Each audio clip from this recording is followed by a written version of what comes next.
Honestly, the sky is the limit.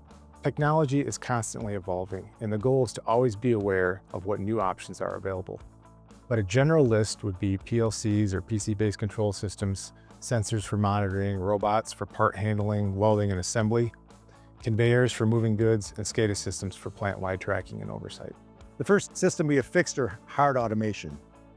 That would be a machine that's specifically designed, more or less dedicated to one process.